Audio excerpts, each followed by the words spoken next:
Hey, good morning, guys. Johnny Sunshine. It's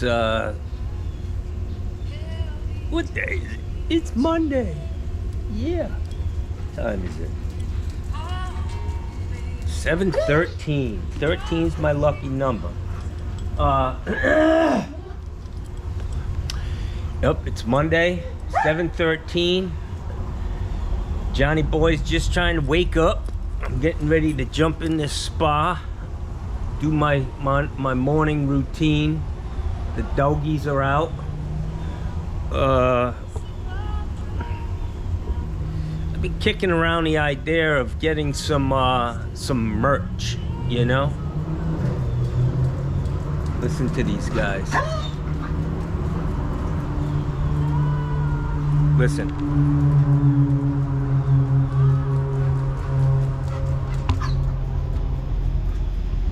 I don't like that.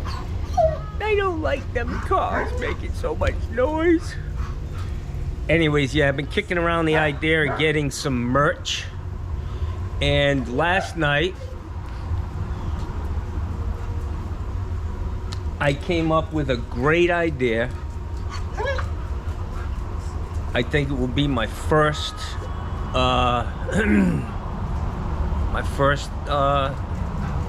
offering. And I'm gonna call it, it's gonna be a bag that you can, you know,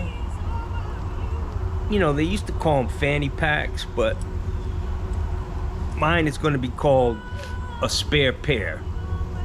Now, a spare pair is, I'm gonna try to get it certified by the IIBS, International Irritable Bowel Syndrome Society. It's gonna be it's gonna have a spare pair of underwear in it, some dude wipes, you know, maybe a couple of towels, throw in, you know, for them real messy ones, throw in an extra pair of socks. I think it's a great idea, man. I'll put my logo on it. John Phillips Plumbing. We keep you going. Let me know what you think, guys. I was watching another guy last night, this kid Replum. He's out of California. He's funny as shit, man. And he was talking about a bag that he carries with a spare hat and pants and sneakers and a t-shirt. And I was like, I'm down to the nitty-gritty, man. I don't care about all of that shit. He says if you're going in to get lunch somewhere, you don't want to be a mess, you know? Like, I give a fuck. Really? I'm more concerned about the load in my shorts, or the load that's about to be in my shorts. So anyways, let me know what you think, man. Spare pair. I think it's great. I think it's a great idea. It's got a nice ring to it. And guys who suffer with IBS, they know exactly what that is. Spare pair, baby. I can see me on fucking Shark Tank. I think Mr. Wonderful suffers from IBS, and I think he'd be interested in that, man. I could probably sell that, man. Spare pair, baby. A little bit of toilet paper, Scott tissue, of course, and maybe a plastic bag so you could tuck gets a little messy trying to drive your shitty underwear down into the bottom of the garbage can, you know, in the bathroom. They're always very tight. They try to discourage this action, but so I'm thinking maybe a Ziploc bag to toss the old drawers in, and you can just, as long as your name's not on them. You know, in the Navy, if you shit your pants and you flush them down the toilet, and then a couple hours later, the hull technicians come looking for you, because you stopped up the whole fucking system and they yank your fucking underwear out with your name on them. Ah, that's never a good day, guys. Never a good day. Not that that happened to me. I'm just saying, the possibility. Man, my nose is itchy inside. I think these eye drops, man, are deadly. I think I'm gonna end up with a lawsuit against these guys. Giving me fucking cancer of the face and eyes and nose. Anyways, it's gonna be a great day. It's Monday. I did a little shuffling on my schedule. I got a 50-gallon lowboy to put in this morning. They're always a challenge. I think I have to, it's so wide, I think I have to take the door off to get it in this location. It's not in a pan, so I need to put a pan in. It's gonna be a massive pan. I'm hoping there's a hole drilled. There's no pan in it now. I'm hoping it was actually roughed in with a pan drain. I think it had to have been when this place was built. They wouldn't let that fly on a final or a CO on a unit. But one of the things that I want to check on this is I did the same job in the same community, put a 50-gallon water heater in, and the guy called me up. The one that was in there had no pressure tank on it, and so I took the old one out, put the new one in without a expansion tank. Get out of there, Bella. She's trying to eat my fingernail. I got a little brush to clean my fingernails, you know, get all that wax and poop out of there.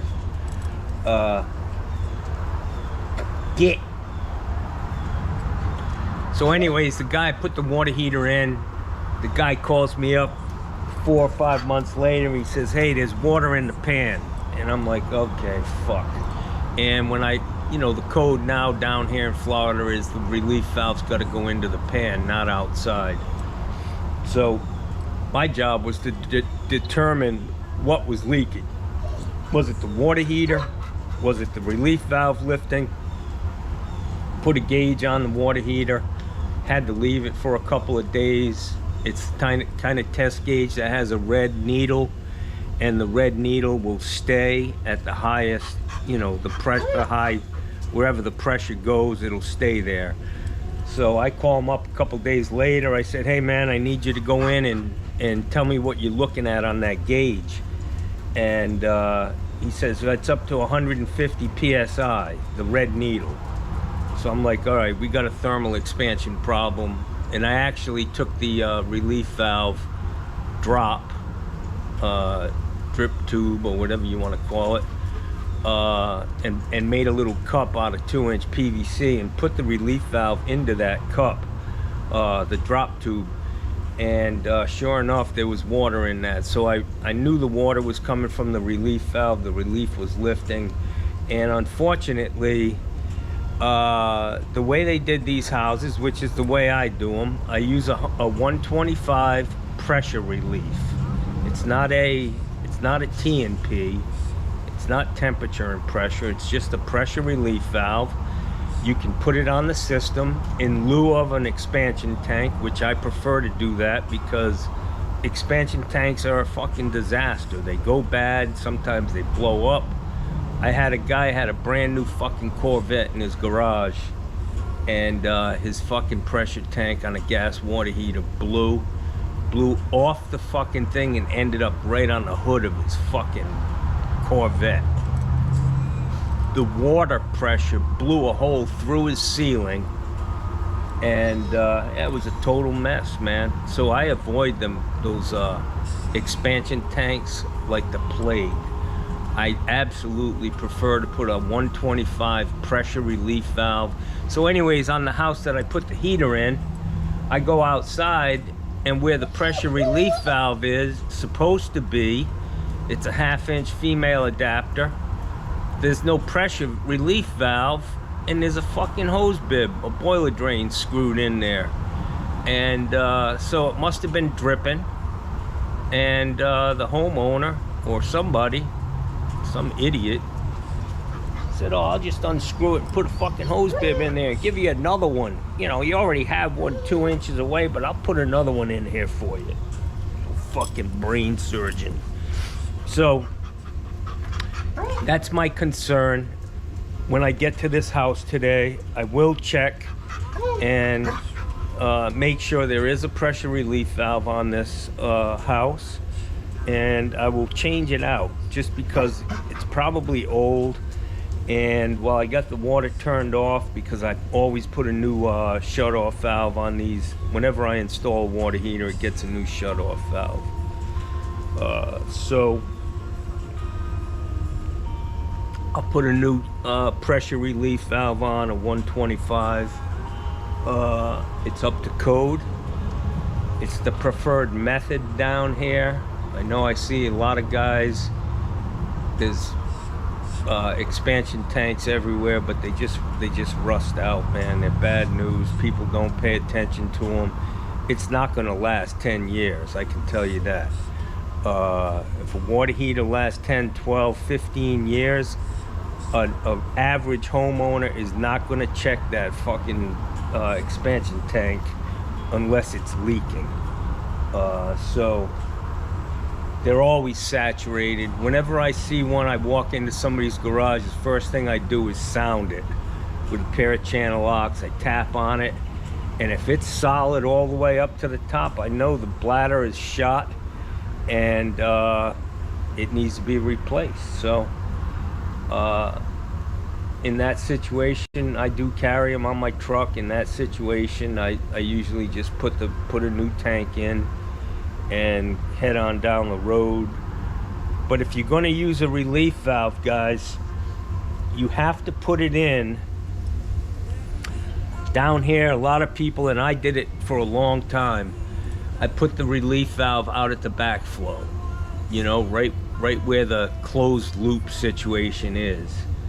And unfortunately, you know, you go from the backflow up to the house where there's a main shut-off valve. By code, you have to have one on the outside of the house down here. When you shut that main shut-off off, now you've isolated that relief valve from the house, and you could get a thermal expansion situation, and the relief valve might as well be non-existent. It's isolated from the house. So if you're going to use them, they really need to go in where you come in off the backflow, run your water service up to the house, come up out of the ground, put a main shut-off valve, come up, put a T with the relief valve above that, and then go in the house and feed the rest of the house. That way the relief valve is always going to, there's a lot of people leave down here for 6 months, and they shut the water off to their house, and they have a thermal expansion problem because of that. So that's the way it should be done. That's not part of the code. They won't flag you or turn you down on a final inspection if that relief valve is out at the backflow, but I'm a little sharper than the average bear, and I realize that it's a potential. You guys know, Fire Marshal Bill, it's a potential. Anyways, I got to jump in this spa. It's starting to steam a little bit. See that? Life is good, guys. Life is good. There's a lot going on, a lot wrong with this world. Be the change you want, man. It starts with us. Be kind. Be caring. God bless, man. Whoever your God is. Whoever your God is. Respect. Have a great day.